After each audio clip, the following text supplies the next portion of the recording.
આજની ધર્મકથા. પ્રણામ. યશોદર ચરિત્રની પરાકાષ્ઠાએ કદાચ આપણે અત્યારે છીએ. એક પછી એક ભવો જે રીતે આકાર લઈ રહ્યા છે, જે રીતે સુરેન્દ્ર દત્તનો જીવ અને રાજમાતા યશોધરાનો જીવ એક પછી એક વિટંબણા પામી રહ્યા છે, એ કદાચ આપણા પગ નીચેથી ધરતી ખસી જાય એ હદ સુધીનો આઘાત આપણને આપે એવી છે. એક લોટનો કૂકડો,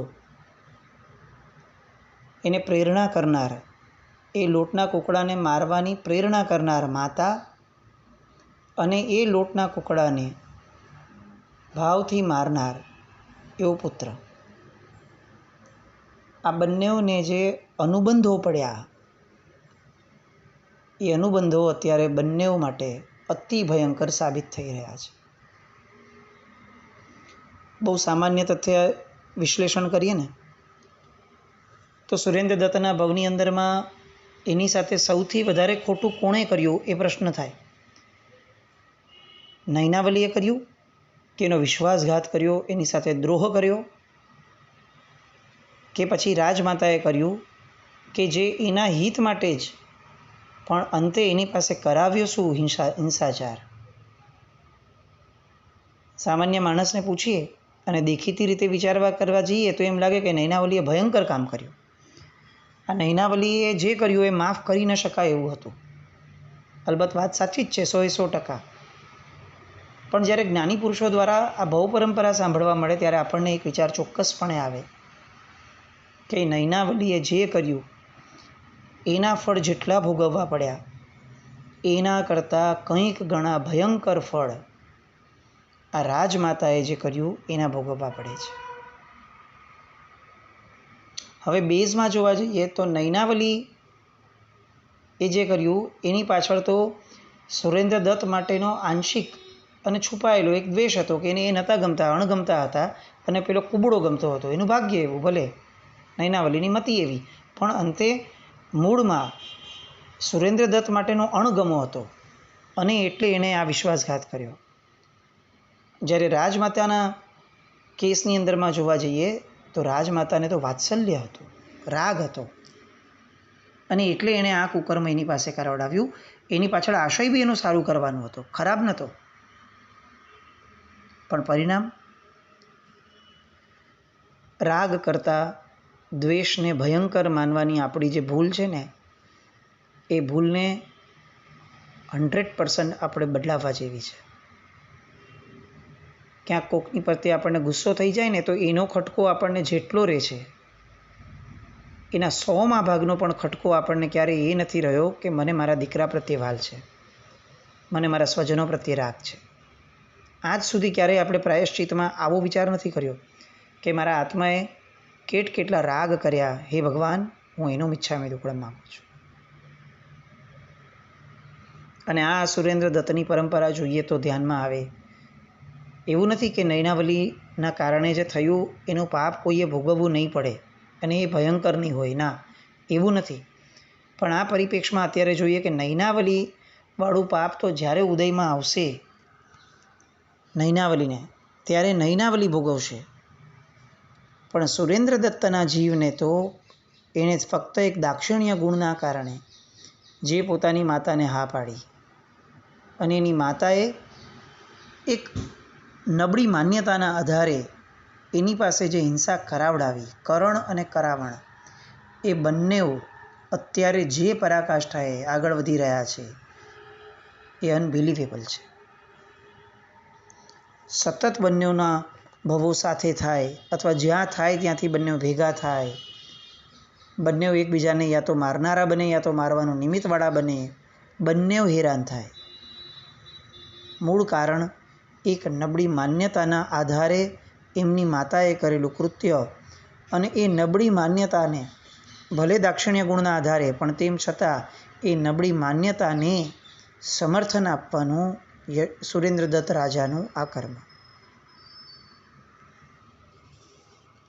ઘણી બધી વસ્તુઓ આપણા જીવનમાં એવી છે કે જેમાં આપણે ફક્ત છે ને એક મૂક અનુમોદનમાં રહીએ છીએ. કેમ? કારણ કે આપણે વ્યવહાર સાચવ્યો છે. આપણને એવું લાગે કે કેમ વ્યવહાર બગાડો, જવા દો ને, આપણે શું, એક સામાન્ય આટલું કરવાથી પતી જતું હોય તો ભલે ને થતું. આમ બહુ જ બ્રોડ સેન્સમાં વિચાર કરીએ તો સુરેન્દ્ર દત્તએ એકચ્યુઅલી એની માતાની ભક્તિ દ્રષ્ટિની અપેક્ષાએ તો ખોટું શું કર્યું હતું? એટલે એટલું વિશેષ ખોટું શું કર્યું હતું? એની માતાની ઈચ્છા હતી, તીવ્ર ઈચ્છા હતી, એટલે એની માતાના દાક્ષિણ્ય માટે એને કર્યું. એક વ્યવહાર સાચવ્યો, એક સંબંધ સાચવ્યો. એટલે એ ભાવમાં આપણને એને જો આપણી અપેક્ષાએ મૂલવવા બેસે તો એવું લાગે કે આવું તો આપણે કેટલું બધું કરીએ છીએ. કેટલા બધા કરોડપતિ વ્યક્તિઓ એવા છે કે જેના નબળા કામોને આપણે ક્યારેય પણ વિરોધ આપણે એનો કરતા જ નથી. ઘર હોય, સમાજ હોય, સંઘ હોય, શાસન હોય, આ બધી જ જગ્યાઓએ આ દોષને અત્યારે એમ જોવા જઈએ તો કેટલો ફૂલેલો ફાલેલો દેખાય આપણને કે ભાઈ મોટો માણસ કંઈ પણ કરે તો આપણે વિરોધ કરવાનું સામર્થ્ય નથી અને વિરોધ કરવાનું યોગ્ય પણ નથી લાગતું. આપણે કેમ એની હારે વ્યવહાર બગાડવો? આપણે કામ કરીએ, આપણે જે ચાલતું હોય ને ચાલવા દઈએ, મુખ સમર્થન આપી દઈએ, ને વિરોધ કરીએ ને સમર્થન આપીએ.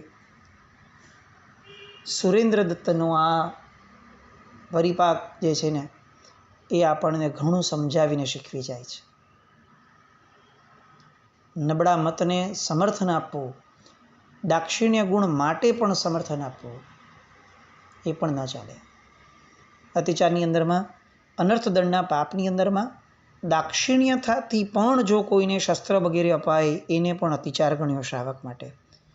કોઈ ઘરે આવ્યું કે જરા કાલે મિક્સચર આપજો ને તમારું, અને બાજુવાળા છે અને આપણને એમ થાય કે આમાં કેવી રીતે ના પાડવી, ત્યારે એ સમયે રાજમાતા યશોધરા અને સુરેન્દ્ર દત્ત યાદ આવવા જોઈએ કે એક દાક્ષિણ્ય ગુણ માટે પણ જો પાપ થાય છે, એ પાપ પણ જો આવા ભવના પરંપરાના પરિપાક આપતા હોય તો આપણે કયો વ્યવહાર સાચવવા માટે અત્યારે આપણા કેટલાય ધર્મનું, કેટલાય કર્તવ્યોનું આપણે બલિદાન આપતા થઈ ગયા.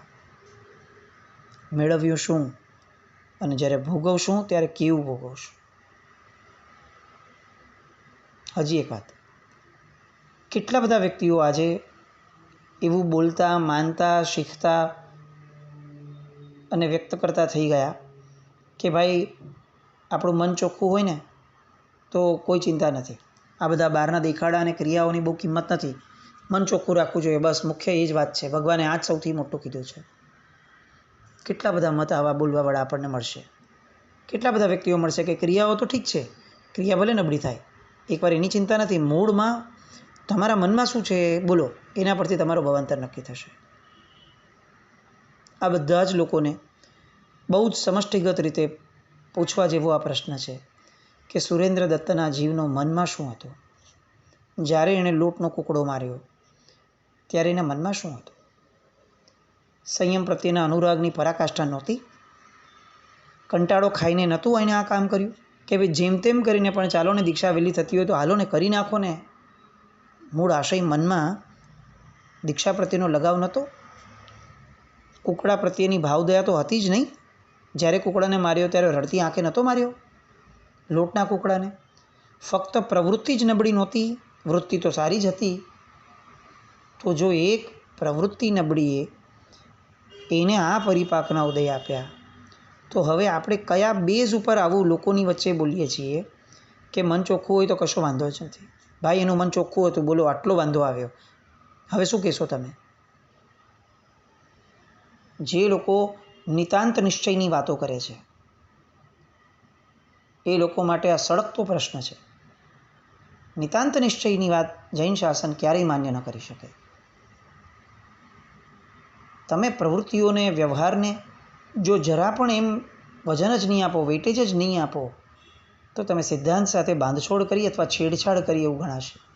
કારણ કે સિદ્ધાંત એ તો વ્યવહાર અને નિશ્ચયના સમન્વયનો છે. જેટલા પણ લોકો આપણને આવું જીવનમાં કહેતા મળે એ લોકોને આ વાર્તા આપીને પૂછજો કે એમ ખરેખર બાહ્ય ક્રિયા કરવાઓથી કાંઈ ફરક નથી પડતો? તો જુઓ, આ યશોધર મુનિના ચરિત્રમાં અંદર આનો જવાબ આપો કે એણે કુકડાને મારવાની ફક્ત બાહ્ય પ્રવૃત્તિ જ કરી હતી. સ્પષ્ટતા સાથે લખે છે કે ફક્ત બાહ્ય પ્રવૃત્તિ હતી અને છતાંય એણે આટલા ભવ બગડ્યા એના. આપો એનો જવાબ. જ્ઞાની પુરુષોના વચનો છે ને એ આપણને ડગલે ને પગલે માર્ગ આપે છે. આપણે એમાંથી કાઢતા શીખતા જ નથી. આપણે ફક્ત બહારનું સ્વરૂપ જોઈને નીકળી જઈએ છીએ. ઊંડાણમાં જવાની વૃત્તિ જ હવે આપણામાં મળતી જાય છે. એટલા બધા છીછરા થઈ ગયા કે સ્પષ્ટતા સાથે બોધ આપી શકે એવો બોધ હોવા છતાં આપણને ઊંડાણમાં જવાનો જ કંટાળો છે. આ ધર્મ કરો અને છૂટા થાવ, બીજા કામમાં લાગો ને બીજો નવો ધર્મ કરો, ચાલો. બસ આ જ વૃત્તિમાં આપણે આગળ વધ્યા છીએ. અલબત્ત જેમ નિતાંત નિશ્ચય એ માન્ય નથી, એમાં આપણે એ પણ સમજીને જ ચાલવું પડશે કે નિતાંત વ્યવહાર પણ માન્ય માર્ગ નથી જ. લક્ષ્ય સહિતનો ધર્મ એ જૈન શાસન છે. મનમાં નિશ્ચય અને બહારના વ્યવહારમાં વ્યવહાર, આ બંને ભેગા હોવા જોઈએ. આપણે મૂળ કથા પર આવીએ. નૈનાવલીને જોઈ અને જેને જાતિસ્મરણ જ્ઞાન થયું છે, એ જાતિસ્મરણ જ્ઞાન થયેલ આ જીવની પીડા કેટલી ભયંકર કે એને નૈનાવલીનું અત્યારનું આ દેહ જોઈ, એની પરિસ્થિતિ જોઈ અને એને એક પ્રકારનું અંદરમાં સૌથી પહેલાં સુખ અનુભવાયું કે જો મને હેરાન કરનાર માણસ એ કેવો દુઃખી થયો. હાશ, આ સારું થયું. પણ સુરેન્દ્રદત્તના ભવમાં સેવેલો ધર્મ, કેળવેલી સંયમ જીવનની આરાધના એ એને કેટલીક ક્ષણો પછી વાળે છે કે ના, આટલી બધી રીબાઈ છે વિચારી. એ ભલે જે એણે કર્યું એ કર્યું, પણ આ રીબાઈ છે એ ખોટું તો છે જ. કોઈ પણ જીવની રીબામણી એ આપણને પીડા તો આપવી જોઈએ ને, આપણને સહાનુભૂતિ તો જન્માવવી જોઈએ ને. એનાથી બોકડાના ભવની અંદરમાં પણ આ સંજ્ઞાઓ એ એને ક્યાંક ક્યાંક સ્પર્શી જાય છે. અને હજી એ આ બધી જ વિચારણાઓની અંદરમાં પોતાના મનને સ્થિર કરે એ પહેલાં રાજા આજ્ઞા કરે છે એના રસોઈયાને કે ભાઈ તે આ પાડાઓનું માંસ તો મને મોકલ્યું, પણ આ 15 પાડાઓના માંસમાં મને કંઈ રસ નથી થતો, મને આ ભાવતું નથી. એ કામ કર, મને તાત્કાલિક ધોરણે કંઈક ને કંઈક બીજું માંસ આપ. આ માંસમાં તો મને કોઈ રસ ન પડ્યો. હવે બીજું ક્યાંથી લાવવું? રાજા છે, તરત ને તરત કરવું પડે નહીં તો એ તો પીખી નાખે. હવે અત્યારે ક્યાં નવો પશુ ગોતવા જવો? એવી વિચારણાના સ્તરમાં પેલો રસોઈયો રખડતો હતો અને એટલામાં જ એને નજર સામે આ બોકડો દેખાયો. બીજું તો કોઈ ભોજન છે નહીં અત્યારે, તો આનો તો દેહ પણ ઘણો બધો હૃષ્ટપુષ્ટ છે. તરત જ એણે 2 શિંગડા પકડ્યા એ બોકડાના અને એને રસોડામાં લઈ ગયો.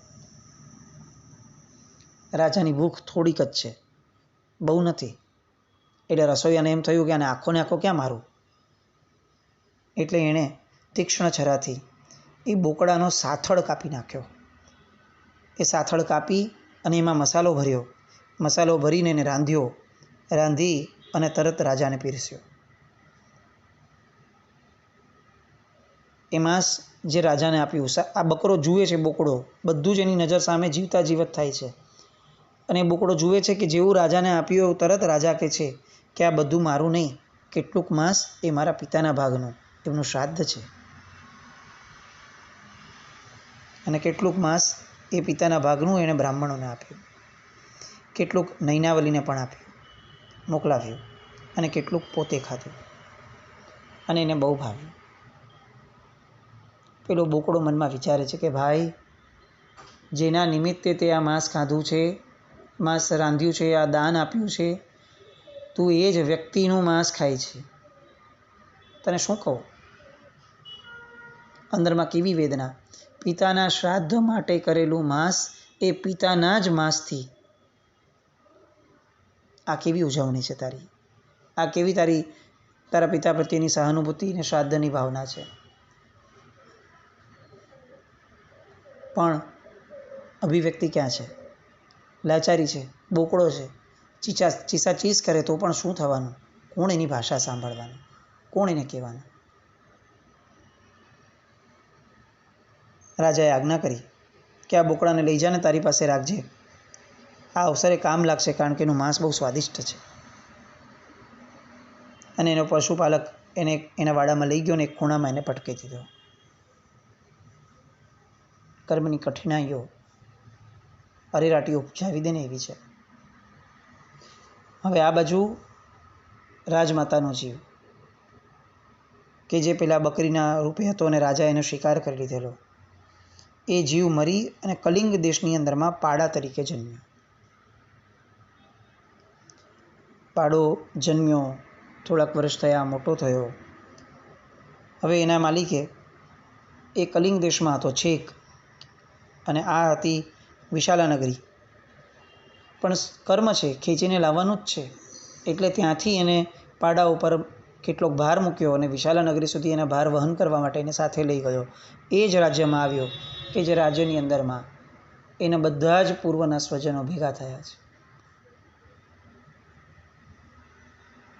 આ વિશાલા નગરીમાં આવ્યો.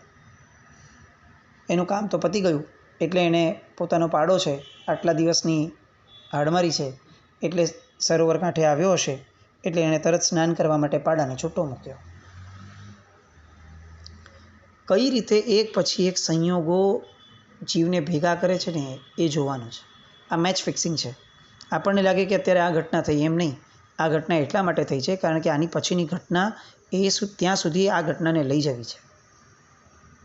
પેલો કલિંગમાં જન્મ્યો હતો અને છે કે નહીં, અહીંયા વિશાલા નગરીમાં એનો માલિક લઈ આવ્યો. શેની માટે?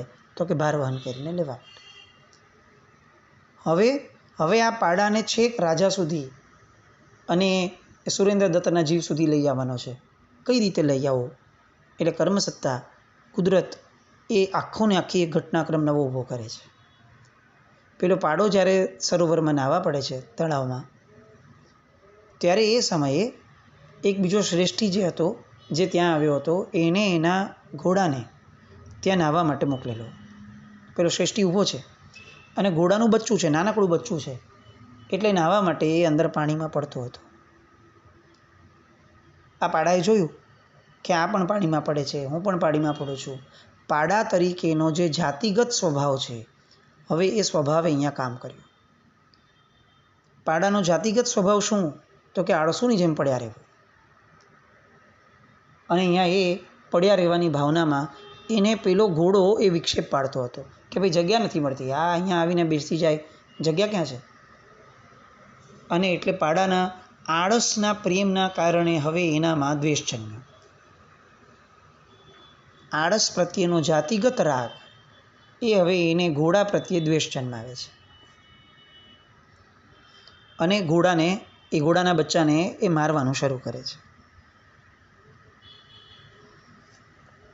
માર્યો, મારતા એટલું બધું મારવા લાગ્યો, હજી પેલા અશ્વપાલકનું કે શ્રેષ્ઠીનું ધ્યાન જાય એ પહેલાં તો એને એટલો બધો માર્યો કે બચ્ચું હતું ઘોડાનું, મરી ગયું. અશ્વપાલકને બહુ ગુસ્સો ચડ્યો, શ્રેષ્ઠીને ગુસ્સો ચડ્યો કે આ તે કેવો પાડો છે, આટલા સરસ અને અમને આટલો પ્રિય લાગતા એવા આ ઘોડાને મારી નાખ્યો, બચ્ચાને. અને ફરિયાદ લઈ અને પાડાને લઈ અને રાજા પાસે પહોંચ્યા.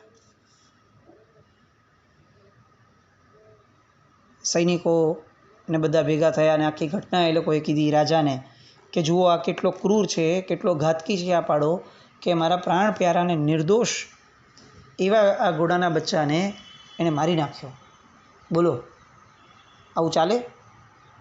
આવું કોઈએ કર્યું હોય તો તમે શું સજા આપો? તમે ન્યાય કરો. હવે પેલો શ્રેષ્ઠી પણ બહારનો છે અને આ જે વિશાલા નગરી સુધી આવ્યો છે કલિંગવાળો પશુપાલક, એ પણ બહારનો છે. રાજાને એવું લાગ્યું કે ન્યાય તો એવો થવો જોઈએ કે જેમાં મારા રાજ્યની ગરિમા સચવાય. એટલે એણે કીધું કે નહીં, આ રાજ્યમાં તો ન્યાય બરોબર તોડાય છે અને બરોબર ન્યાય મળશે. જો આવું કોઈ માણસે કર્યું હોત તો જેમ એને તડપાવીને મારવા જોઈએ એ એની સજા છે, તો એ જ સજા આ પાડાને પણ મળશે.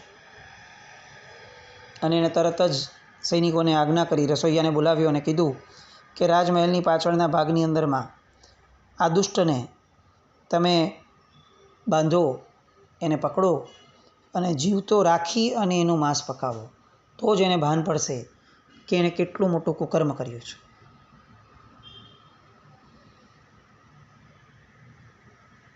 પોતાની સગી દાદી, જેના શ્રાદ્ધ માટે દર વર્ષે એ કંઈક ને કંઈક દાન પુણ્ય કરે છે, એના જ જીવને આવડી મોટી ને આવડી ક્રૂર સજા ફરીથી કર્મ છે ને એ બધાને ભેગા કરશે અને ફરીથી ક્યાંક ને ક્યાંક આ પરંપરાને હજી આગળ વધારશે. આપણે ખરેખર આ વિચારવાનું છે. દ્વેષના જેટલા આપણને વસવસા છે, વેરના જેટલી તકલીફ છે, રાગની પીડા ઊભી નહીં કરીએ તો આ રાગ એ આપણો ભવાંતર કેવું બગાડશે એ વિચારવા જેવું છે. રાગના કારણે કરેલા કર્મો કેટલા ભયંકર છે. બસ આવું કંઈ આપણા જીવનના અનુભવમાં આપણે લાવીએ અને કંઈક પરિવર્તનો માનસિકતાના સ્તરે પણ કમસે કમ લાવીએ એવી શુભ મંગલ કામના સાથે. જીનાજ્ઞા વ્રત કંઈ પણ બોલાવ્યું તો મિચ્છામિ દુક્કડમ.